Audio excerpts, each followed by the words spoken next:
Thank you for that great introduction there.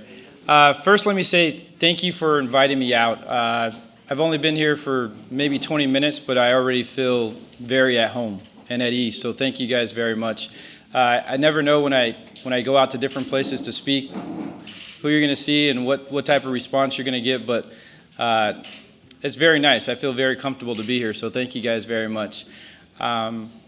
Just a quick little funny story I got to tell you guys. I coach my son's basketball team, so I was at the basketball gym a couple hours ago, ran over here. I'm outside changing in my car, trying to make sure my tie's straight and whatnot, and close the door, run inside here, and I go, I think I'm forgetting something. I'm not really sure what it is, but realize I locked my keys in my car. So luckily, AAA was able to pop them out for me really fast during the break. So that was a great break. I really appreciate it. Outstanding break. But now I'm back in rhythm. So just to give you a little background on myself, I've been with the Sheriff's Department now for 15 years. I've done my entire time in inmate services. Inmate services is combined of a few different divisions. Inmate services uses the commissary division, the food services division, and the division I oversee, which is the correctional programs and reentry division. I came to the Sheriff's Department right out of college, and I've always had a passion for helping individuals, and I thought this was just a great population to work with. And so through the years, I kind of just promoted up, but I'm proud to say that we currently have 54 different programs that we offer inside the Orange County jail system. They range from GED classes to ESL classes to substance abuse classes. We're focusing more on cognitive-based therapy classes now, so it's more about changing people's belief systems and thought processes as opposed to just telling them you do things wrong. So we're working on that as well.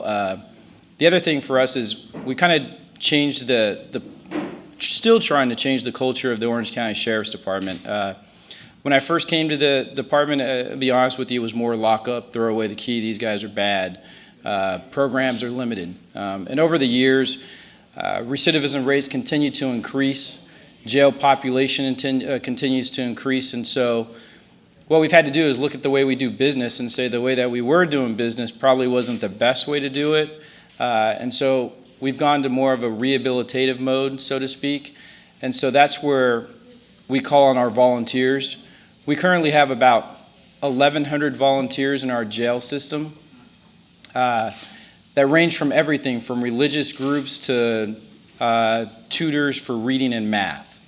And they do all the stuff that I say my team can't do. And what I mean by that is we're Sheriff's Department employees, so regardless of what you do when you're inside the jail system, we had this debate earlier. I call individuals in the jail system clients. To me, they're clients. They're not inmates. People inside our division still look at, and we debate over that as well. I just think inmates has a negative connotation. So I look at individuals and I look at them as clients. So if I use the word clients, don't look at me strange. That's just the way I feel. So when we work with these clients in the jail setting, one of the biggest things that we need to do is we have to identify what their needs are both in custody and post-release. Many of those needs we can provide for them in custody, but we can't provide for them post-release. That's where I see a lot of our volunteers and faith-based groups becoming so critical in that transition period. What I also realized is that if you start something in custody with these individuals, meaning you start this in custody with these individuals, they're most likely to follow up with you post-release. So if you're a stranger and I give them a brochure and say, hey, go see this individual when they get out, chances are they won't. But if you start a rapport and build a rapport while they're in custody, great chance they're going to continue that post-release. So how does that process work? It's a fairly simple process. Anyone that wants to enter the jail system and work with this population, there's a small background clearance you go through. The background clearance normally takes about 2 weeks to complete. I'll be honest with you, the deputy that does it, it's really a 5-minute process, but you got to drag it out, make it seem like it's worthwhile, and so they make it seem like it's 2 weeks long, but it's about a 5-minute process. So You take care of the 5-minute process. There's a security orientation you go to. The security orientation is 2 hours.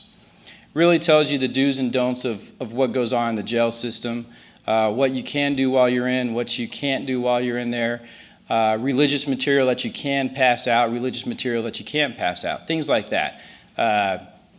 Very simple process. From there, we start making referrals from clients in custody to come and see you and work with you, if that makes sense to everybody. It's a referral base, or inmate message slip is the way everyone in the jail communicates back and forth to each other. I was speaking to someone earlier, and I was saying right now the jail population, we are overcrowded. At any given time, we have between 7,200 inmates in the jail system right now. We currently only have one individual from your community that comes into the jail to work with this population. And he does an outstanding job. He really does. But I'm sure sometimes it could be overwhelming.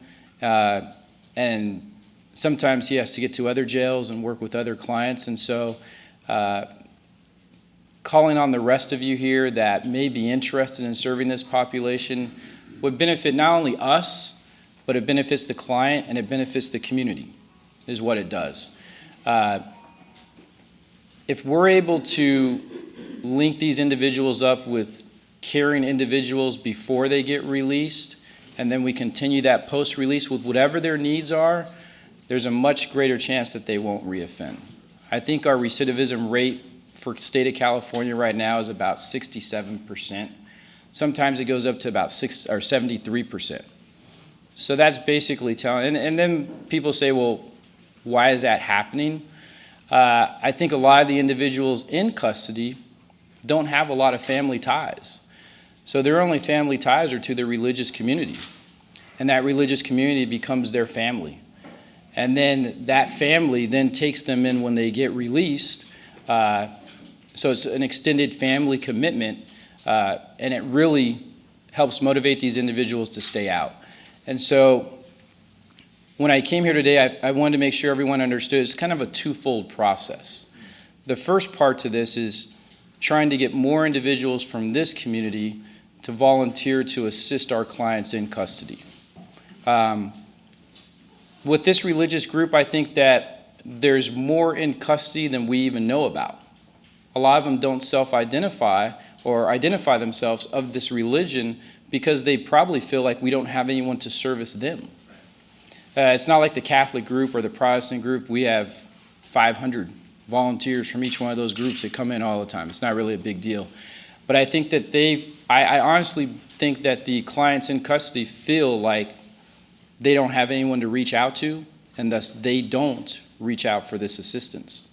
And so if we could build this volunteer base from, starting from here, I think we could become much more positive and productive with this population, both in custody and post-release, if that makes sense to everybody.